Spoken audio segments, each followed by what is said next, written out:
ప్రస్తుతం మనకు ఈ విధంగా అందంగా కనిపిస్తున్న మన భారతదేశం కొన్ని సంవత్సరాల క్రితం అసలు దేశమే కాదు, అసలు ఏషియా ఖండంలోనే మనము లేము. అదేంటి బ్రో, మనది దేశం కాదు, ఏషియా ఖండంలో భాగం కానప్పుడు మరి ఏంటి అనే డౌట్ మీకు రావచ్చు. దానికి సమాధానం, మన భారత్ ఒక అతిపెద్ద ఐలాండ్, ద్వీపంగా ఉండేది. భవిష్యత్తులో మళ్ళీ ద్వీపంగా మారే అవకాశం ఉంది. ఈ భూమిపైన వివిధ ఖండాలు క్రియేట్ అయ్యే ముందు మన భారతదేశం Africa, South America, Antarctica and ఆస్ట్రేలియాతో కలిసి ఒకే భూభాగంగా ఉండేది. అయితే ఆఫ్రికాతో కలిసి ఉన్న మన భారతదేశం ఏషియాలోకి ఎలా వచ్చింది? అసలు భారతదేశం ఎలా క్రియేట్ అయింది?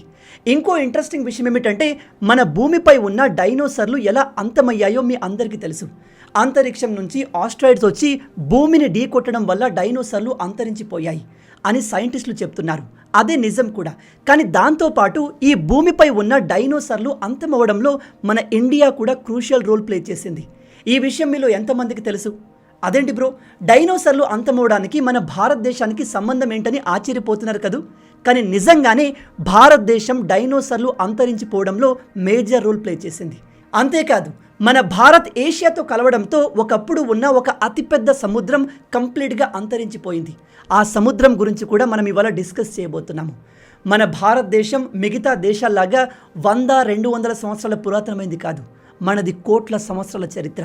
అందుకే ఈ వీడియోలో నేను మిమ్మల్ని దాదాపు 60 కోట్ల సంవత్సరాల వెనక్కి తీసుకెళ్ళబోతున్నాను. ఒక కంప్లీట్ టైం ట్రావెల్ జర్నీకి రెడీగా ఉండండి. అలాగే మన ఇండియా సముద్రంలో ట్రావెల్ చేసిన 6000 కిలోమీటర్ల జర్నీని కూడా నేను మీకు కళ్ళకు కట్టినట్టుగా చూపించబోతున్నాను. వీడియో చాలా ఇంట్రెస్టింగ్గా ఉండబోతుంది. చాలా కొత్త విషయాలు తెలుసుకోబోతున్నారు. కాబట్టి ఏమాత్రం స్కిప్ చేయకుండా పూర్తిగా చూడండి. అండ్ వీడియో నచ్చితే లైక్ చేసి సబ్స్క్రైబ్ చేయడం మర్చిపోవద్దు. ఇక మెయిన్ టాపిక్లోకి వెళ్దాం. ఇప్పటి నుంచి ఒక 20 కోట్ల సంవత్సరాల క్రితం ఈ భూమిపైన ఇప్పటిలాగా 7 వేరువేరు ఖండాలు ఉండేవి కాదు. అన్నీ కలిసి ఒక సూపర్ కాంటినెంట్ ఉండేది. దాని పేరే పాంజియా. ఆ కాలాన్ని పాంజియా టైం అనేవారు. ఆ సమయంలో మన భూమిని అంతరిక్షం నుంచి చూస్తే ఇదిగో ఈ విధంగా ఒక అతిపెద్ద ల్యాండ్ మాస్తో కనిపించేది. ఆ టైంలో భూమిపైన అమెరికా లేదు, ఏషియా లేదు, ఆఫ్రికా కూడా ఉండేది కాదు. అలాంటి సమయంలో సడన్గా భూమి లోపల ఇంటర్నల్ టెంపరేచర్ అండ్ ప్రెజర్ పెరిగి ఒక్కసారిగా ఎర్త్ టెక్టానిక్ ప్లేట్స్ బ్రేక్ అవ్వడం మొదలైంది. ఆ విధంగా పాంజియా అనే ఒక సూపర్ కాంటినెంట్ ముక్కలవ్వడం మొదలైంది. ఇప్పుడు మీలో కొంతమందికి అసలు టెక్టానిక్ ప్లేట్స్ ఎందుకు మూవ్ అవుతాయి, దానికి కారణం ఏంటి అనే డౌట్ రావచ్చు. దానికి సమాధానం, భూమి లోపల మొత్తం 3 పొరలు ఉంటాయి. మన ఎర్త్ యొక్క రేడియస్ దాదాపు 6371 కిలోమీటర్లు ఉంటుంది. అంటే భూమి ఉపరితలం నుంచి దాని సెంటర్లోకి డిస్టెన్స్ 6371 కిలోమీటర్లు. అలాగే ఎర్త్ డిఫరెంట్ లేయర్స్తో ఫామ్ అయి ఉంటుంది. పైన ఉన్న లేయర్ని క్రస్ట్ అంటారు. ఇది ఉపరితలం నుంచి 70 కిలోమీటర్ల లోతు వరకు ఉంటుంది. రెండో లేయర్ని మ్యాంటిల్ అంటారు. ఇది 70 కిలోమీటర్ల నుంచి 2900 కిలోమీటర్ల వరకు ఉంటుంది. ఇక లోపలి లేయర్ని కోర్ అంటారు. ఇది ఎర్త్ యొక్క మధ్య భాగం. ఇది 2900 కిలోమీటర్ల నుంచి 6371 కిలోమీటర్ల వరకు విస్తరించి ఉంటుంది. అయితే ఎర్త్ యొక్క ఫైనల్ లేయర్ క్రస్ట్ ఈ విధంగా డిఫరెంట్ టెక్టానిక్ ప్లేట్స్ లాగా ఉంటుంది. అండ్ ఈ ప్లేట్స్ ఒకదాంతో ఒకటి కొలైడ్ అవుతూ మూవ్ అవుతూ ఉంటాయి. ఇవి ఎందుకలా మూవ్ అవుతాయి అంటే, భూమి లోపల ఉన్న విపరీతమైన ప్రెజర్, టెంపరేచర్కి మ్యాగ్మా క్రియేట్ అవుతుంది. ఆ మ్యాగ్మా టెక్టానిక్ ప్లేట్స్ యొక్క మూవ్మెంట్కి కారణమవుతుంది.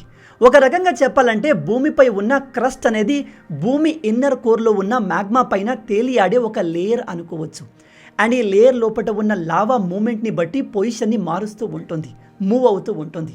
అందుకే ఈ టెక్టానిక్ ప్లేట్స్ మూవ్ అవుతూ ఉంటాయి. Pangaea super continent tectonic plates movement కారణంగా ముక్కలై డివైడ్ అయింది.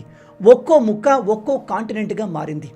ఈ ప్రాసెస్లోనే Africa, South America, Australia and Antarctica separate అయ్యాయి. అయితే పాంజియా సూపర్ కాంటినెంట్ ఒక్కసారిగా డిఫరెంట్ కాంటినెంట్గా ముక్కలు కాలేదు.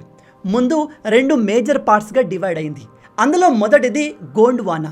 ఇందులో south America, Africa, India, Australia, Antarctica ఉండేవి. రెండవది ల్యూరేషియా. ఇందులో నార్త్ అమెరికా, యూరప్, ఏషియా ఉండేవి. అంటే ప్రజెంట్ నార్త్లో ఉన్న కాంటినెంట్స్ అన్నీ కూడా ల్యూరేషియాలో ఉండేవి.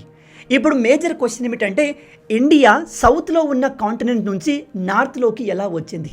కేవలం ఇండియా ఒకటే సెపరేట్ ఎలా అయ్యింది అని. పాంజియాలో భాగంగా ఉన్న ఇండియా ముక్కలై ఇన్సులర్ ఇండియాగా ఎలా మారిందో ఇప్పుడు తెలుసుకుందాం. ఈ ప్రపంచంలో ఏది కూడా కాన్స్టాంట్గా స్థిరంగా ఉండదు, మార్పు అనివార్యం. ముందు పాంజియా సూపర్ కాంటినెంట్ ఉండేది. అది 2 ముక్కలై గోండ్వానా, ల్యూరేషియాగా మారింది. గోండ్వానా నుంచి ఇండియా మెల్లగా సెపరేట్ అవుతూ విడిపోవడం మొదలైంది. ఇలా భారత్ ఇక్కడి నుంచి ఒక లాంగ్ జర్నీ స్టార్ట్ చేసింది. బహుశా ఇక్కడ మన భారత్కి ఒకే దగ్గర ఉండడం ఎందుకు, సముద్రం మొత్తం తిరుగుదాము అనుకుంది కావచ్చు.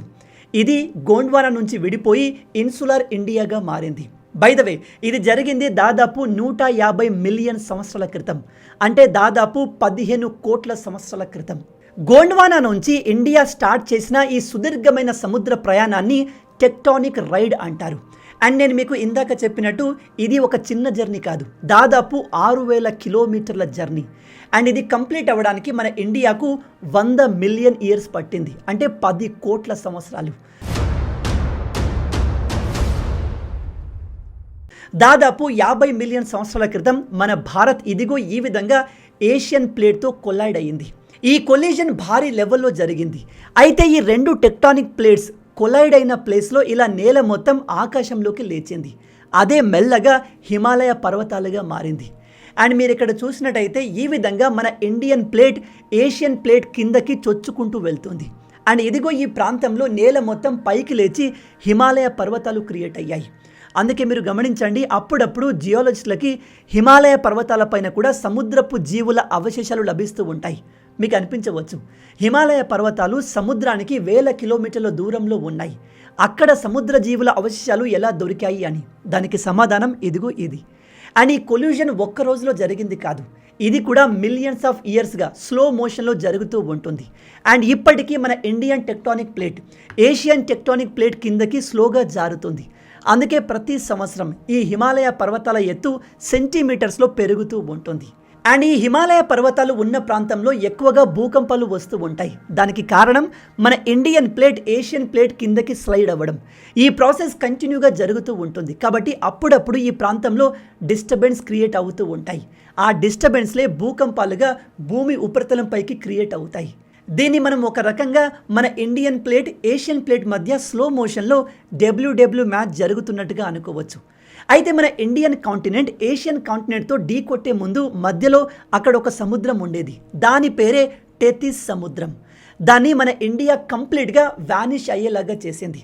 ఆ సముద్రంలోని జీవుల అవశేషాలే ఇప్పుడు మనకు ఎవరెస్ట్ పర్వతాలపైన కనిపిస్తూ ఉంటాయి. అండ్ మీరు ఇక్కడ గమనిస్తే మన ఇండియా ఏషియన్ కాంటినెంట్ని ఢీ కొట్టక ముందు ఇది సౌత్ హెమిస్ఫియర్లో భాగంగా ఉండేది. అంటే మనం ఒకప్పుడు అంటార్క్టికాలో భాగంగా ఉండేవాళ్ళం. అంటే బహుశా ఆ టైంలో మన భారతదేశం మొత్తం మంచుతో కప్పబడి ఉండేది కావచ్చు. ఎప్పుడైతే మన ఇండియా సౌత్ నుంచి నార్త్ వైపుగా ట్రావెల్ చేసిందో ఈ మిలియన్స్ ఆఫ్ ఇయర్స్లో భారత టెంపరేచర్ పెరుగుతూ వచ్చింది. ఆ టెంపరేచర్కి తగ్గట్టుగా అక్కడి అట్మాస్ఫియర్ కూడా లివబుల్గా జీవులు జీవించేందుకు అనుకూలంగా మారింది. ఇక డైనోసర్లు అంతరించిపోవడంలో మన ఇండియా ఏ విధంగా పాత్ర పోషించిందని తెలుసుకుందాం. కానీ అంతకన్నా ముందు మీరు రాజాసోరస్ గురించి తెలుసుకోవాలి. ఈ రాజాసోరస్ గురించి తెలిస్తే మీరు నిజంగా ఆశ్చర్యపోతారు. ఇప్పుడు మనం భూమిపై డైనోసర్లు జీవించిన టైం గురించి మాట్లాడబోతున్నాం. ఇది జురాసిక్ ఎరా అండ్ టిరాసిక్ ఎరా మధ్యకాలం. ఆ టైంలో ఇండియన్ కాంటినెంట్ ఒక పడవలాగా సౌత్ నుంచి నార్త్కు ట్రావెల్ చేస్తుంది. నేను మీకు ఇందాకే చెప్పాను, ఈ ప్రాసెస్ జరగడానికి మిలియన్స్ ఆఫ్ ఇయర్స్ పట్టింది. సో ఆ టైంలోనే ఇండియన్ కాంటినెంట్ పైన డైనోసర్లు జీవించేవి. మీరు టీరెక్స్ గురించి వినే ఉంటారు, ఖచ్చితంగా వినే ఉంటారు. ఎందుకంటే హాలీవుడ్ ఈ టీరెక్స్ కాన్సెప్ట్ని ఎంతగా యూజ్ చేసింది అంటే వీటి పేర్లు తెలియకుండా ప్రపంచంలో ప్రతి ఒక్కరూ ఇదిగో ఇలాంటి ఫోటో ఆర్ వీడియో చూసే ఉంటారు. అయితే ఈ టీరెక్స్ లాంటి జీవులే మన ఇండియన్ కాంటినెంట్ పైన జీవించేవి. వాటి పేరే రాజాసోరస్. ఇవి ఇండియన్ కాంటినెంట్లో దొరికిన డైనోసర్స్ కాబట్టి వీటికి ఇలాంటి పేరును ఇచ్చారు. ఒక రకంగా దీన్ని ఇండియన్ టీరెక్స్ అనుకోవచ్చు. ఈ ఇండియన్ టీరెక్స్ యూరోపియన్ కాంటినెంట్లో ఉన్న అతిపెద్ద డైనోసర్కి బ్రదర్ లాంటిది. అక్కడి వాటిని హాలీవుడ్ వాళ్ళు బాగా యూజ్ చేసి సూపర్ స్టార్ని చేశారు. కానీ మన దేశంలో ఈ రాజాసోరస్ గురించి ఎక్కువ మందికి తెలియదు. ఇంట్రెస్టింగ్ విషయం ఏమిటంటే మన ఇండియాను వెజిటేరియన్స్కి హోమ్ అని చెప్తారు. ఆ కాలంలో కూడా మన దగ్గర వెజిటేరియన్ డైనోసర్స్ ఉండేవి. వాటి పేరే జైనోసోరస్. ఇప్పుడు మీలో కొంతమంది జైన్ ప్రజలు వెజిటేరియన్స్ అండ్ వాళ్ళు ఉల్లిగడ్డలు ఎల్లిపాయలు తినరు, అందుకే ఈ డైనోసర్కి ఆ పేరు పెట్టారు అనుకుంటారు. కానీ కాదు, బట్ మీరు అనుకున్నట్టే ఇవి వెజిటేరియన్ డైనోసర్స్. దీనికి ఆ పేరు ఎందుకు పెట్టారు అంటే ఇండియాలో ఒక ఫేమస్ పురావస్తు శాస్త్రవేత్త ఉండేవారు. ఆయన ఇలా మిలియన్స్ ఆఫ్ ఇయర్స్ క్రితం అంతరించిపోయిన జీవుల గురించి ప్రయోగాలు చేసేవాడు. వాటి గురించి కొత్త కొత్త విషయాలు తెలుసుకునేవాడు. అతని పేరే ఎస్ఎల్ జైన్. ఇతన్ని గౌరవిస్తూ ఈ డైనోసర్లకు ఆ పేరును పెట్టారు. ఇక డెక్కన్ ట్రాప్స్. మన ఇండియన్ కాంటినెంట్ ఏషియన్ కాంటినెంట్ని ఢీకొట్టడానికి రెడీగా ఉంది. ఆ కొల్యూజన్తో మన ఇండియన్ కాంటినెంట్పై అట్మాస్ఫియర్ కంప్లీట్గా మారిపోయింది. అండ్ ఈ వాతావరణ మార్పు మన కాంటినెంట్పై ఉన్న డైనోసర్లకు ప్రమాదంగా మారింది. అదే చివరికి అవి అంతరించిపోవడానికి కారణమైంది. ఇప్పుడు మీలో కొంతమంది బ్రదర్, భూమిపై ఉన్న డైనోసర్లు అన్నీ అంతరించిపోవడానికి కారణం ఆస్ట్రాయిడ్స్ అని సైంటిస్టులు చెప్తున్నారు కదా అంటారు. ఎస్, మీరు చెప్పింది నిజమే. ఆస్ట్రాయిడ్స్ కారణంగానే భూమిపై ఉన్న డైనోసర్లు అంతమైపోయాయి. కానీ ఆస్ట్రాయిడ్తో పాటు మన ఇండియాలో క్రియేట్ అయిన విపరీతమైన అగ్నిపర్వతాలు కూడా ఈ డైనోసర్లు పూర్తిగా అంతమవడానికి కారణమయ్యాయి.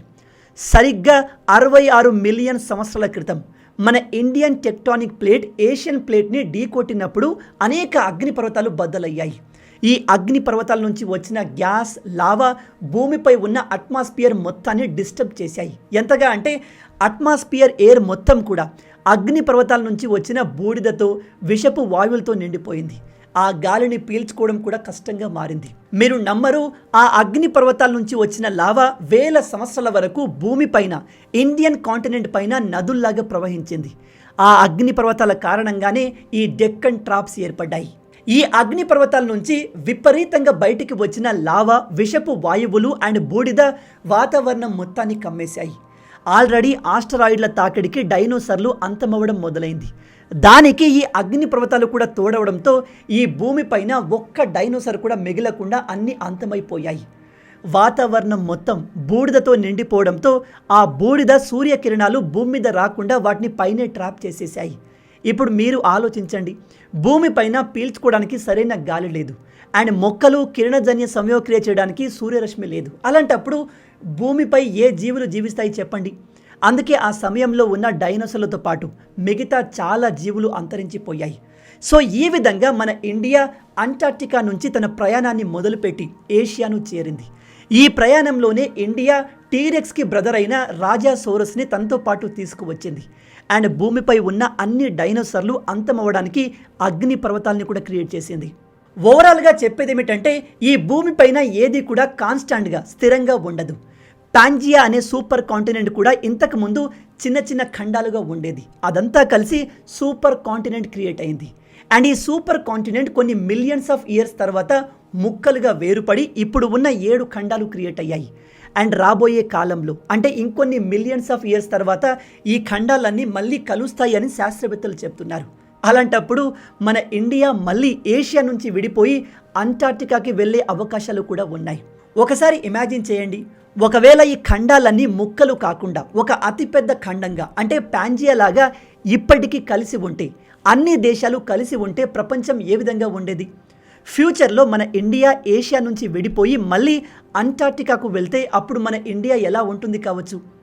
అప్పుడు ఇండియాలో మనుషులు ఉంటారా? అసలు భూమిపైనే మనుషులు ఉంటారా? లేదా వేరే రకం జీవులు ఏమైనా ఉంటాయా? ఎందుకంటే 60 మిలియన్ సంవత్సరాల క్రితం ఈ భూమిపైన మనుషులు లేరు.